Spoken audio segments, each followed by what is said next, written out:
Hello guys, welcome to my YouTube channel. On this video I am going to show you how to delete Draw One Line Puzzle Game on your phone. Yes, if you want to uninstall Draw One Line Puzzle Game on your phone, then I'm going to show you the two ways you can actually delete this easily from your phone, from your device. Now the first method is to head over to your settings. Now on the settings, you just scroll down and search for app management. Click on it when you find it, and then you click app lists. Now in there you're going to search for this app. So you just on the search tab search for Draw One Line, and then you're going to see it.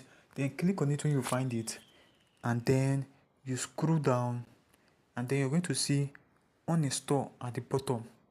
So just click uninstall and then click OK, and then Draw One Line will be deleted from your device and uninstalled automatically.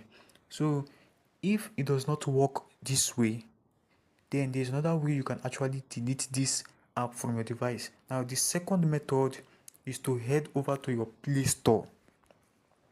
Now on the Play Store, click on the Play Store, and then click at the top you click your email, and then you see manage app and device. Click on it. Now in there just head over to manage at the top, manage, then you search for your one line draw game puzzle. Click on it and then click uninstall, then it will be uninstalled from your device. So that is the two ways you can actually delete and uninstall Draw One Line Puzzle Game on your device. So that is it. This comes to the end of this video. Please like this video and subscribe to my YouTube channel. Thank you.